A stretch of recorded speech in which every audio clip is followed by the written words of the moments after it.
Hello friends, welcome to my channel Ansuni Baatein with Manu.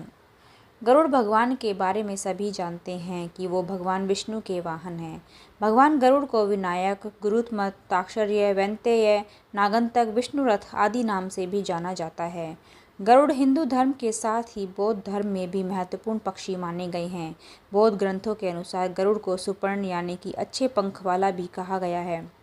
जातक कथाओं में भी गरुड़ के बारे में कई कहानियां हैं। माना जाता है कि गरुड़ की एक ऐसी प्रजाति थी जो बुद्धिमान मानी जाती थी और उसका काम संदेश और व्यक्तियों को इधर से उधर ले जाना होता था।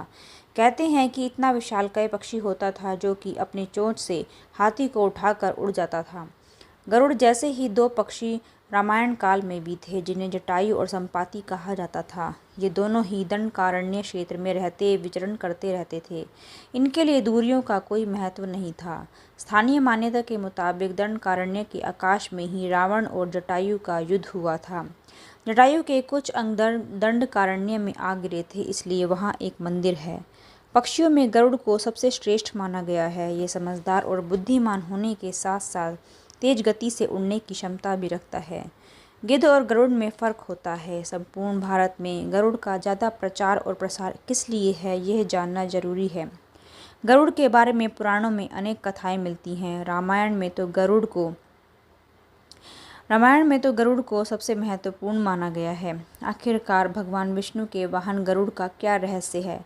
क्यों हिंदुओं में उनको विशेष महत्व दिया जाता है? क्या है उनके जन्म का रहस्य और कैसे वे एक पक्षी से भगवान बन गए, आइए जानते हैं। गरुड़ का जन्म सतयुग में हुआ था, लेकिन वो त्रेता और द्वापर में भी देखे गए थे। दक्ष प्रजापति की विनीता या विनिया नामक कन्या का विवाह कश्यप ऋषि के साथ हुआ। विनीता ने प्रसव के दौरान 2 अंडे दिए, एक से अरुण का और दूसरे से गरुड़ का जन्म हुआ। अरुण तो सूर्य के रथ के सारथी बन गए, तो गरुड़ ने भगवान विष्णु का वाहन होना स्वीकार किया। संपाति और जटायु इन्हीं अरुण के पुत्र थे।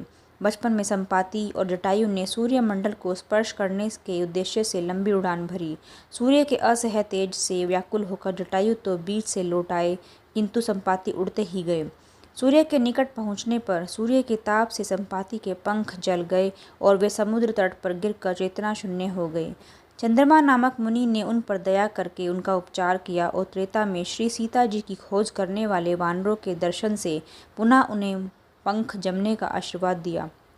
पुराणों में भगवान गरुड़ के पराक्रम के बारे में कई कथाओं का वर्णन मिलता है। कहते हैं कि उन्होंने देवताओं से युद्ध करके उनसे अमृत कलश छीन लिया था। दरअसल ऋषि कश्यप की कई पत्नियां थीं, जिनमें से 2 वनिता और कद्रु थी। ये दोनों ही बहनें थीं जो एक दूसरे से बहुत ज़्यादा ईर्ष्या करती थी। दोनों के पुत्र नहीं थे, तो पति कश्यप ने दोनों को पुत्र के लिए एक वरदान दे दिया। वनिता ने 2 बलशाली पुत्र मांगे, जबकि कद्रु ने 1000 सर्प पुत्र रूप में मांगे, जो कि अंडे के रूप में जन्म लेने वाले थे। सर्प होने के कारण कद्रु के 1000 बेटे अंडे से उत्पन्न हुए और अपनी माँ के कहे अनुसार काम करने लगे। दोनों बहनों में शर्त लग गई थी कि जिसके पुत्र बलशाली होंगे, हारने वाले को उसकी दासता स्वीकार करनी होगी। इधर सर्प ने जो जन्म ले लिया था, लेकिन वनिता के अंडों से अभी कोई पुत्र नहीं निकला था। इसी जल्दबाजी में वनिता ने एक अंडे को पकने से पहले ही फोड़ दिया। अंडे से अर्ध विकसित बच्चा निकला, जिसका ऊपर का शरीर तो इंसानों जैसा था, लेकिन नीचे का शरीर अर्धपक्व था। इसका नाम अरुण था।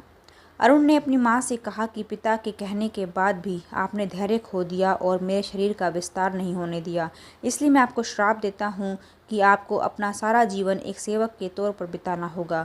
अगर दूसरे अंडे में से निकला उनका पुत्र उन्हें इस श्राप से मुक्त न करवा सका, तो वे आजीवन दासी बनकर रहेंगी। भय से विनीता ने दूसरा अंडा नहीं फोड़ा और पुत्र के श्राप देने के कारण शर्त हार गई और अपनी छोटी बहन की दासी बनकर रहने लगी। बहुत लंबे समय के बाद दूसरा अंडा फूटा और उसमें से विशालकाय गरुड़ निकला, जिसका मुख पक्षी की तरह और बाकी शरीर इंसानों की तरह था। हालांकि उनकी पसलियों से जुड़े उनके विशालकाय पंख भी थे। जब गरुड़ को यह पता चला कि उनकी माता तो उनकी ही बहन की दासी हैं और क्यों हैं यह भी पता चला, तो उन्होंने अपनी मौसी और सर्पों से इस दासत्व से मुक्ति पाने के लिए उनसे शर्त पूछी। सर्पों ने विनीता की दासता की मुक्ति के लिए अमृत मंथन से निकला अमृत मांगा। अमृत लेने के लिए गरुड़ स्वर्गलोक की तरफ तुरंत निकल पड़े। देवताओं ने अमृत की सुरक्षा के लिए 3 चरणों की सुरक्षा कर रखी थी। पहले चरण में आग की बड़े पर्दे बिछा रखे थे और दूसरे में घातक हथियारों की आपस में घर्षण करती दीवार थी। अंत में 2 विषैले सर्पों का पहरा था। वहां तक भी पहुंचने से पहले देवताओं से मुकाबला करना था। गरुड़ सब से भिड़ गए और देवताओं को बिखेर दिया। तब गरुड़ ने कई नदियों का जल मुख में लेकर अपने पहले चरण की आग को बुझा दिया। अगले पथ में गरुड़ ने अपना रूप इतना छोटा कर लिया कि कोई भी हथियार उनका कुछ न बिगाड़ सके और सांपों को अपने दोनों पंजों में पकड़कर उन्होंने अपने मुंह से अमृत कलश उठा लिया और धरती की ओर नीचे चल पड़े। लेकिन तभी रास्ते में भगवान विष्णु प्रकट हुए और गरुड़ के मुंह में अमृत कलश होने के बाद भी उनके प्रति मन में लालच न होने से खुश होकर गरुड़ को वरदान दिया कि वो आजीवन अमर हो जाएंगे। तब गरुड़ ने भी भगवान को एक वरदान मांगने के लिए बोला तो भगवान ने उन्हें अपनी सवारी बनने का वरदान मांगा।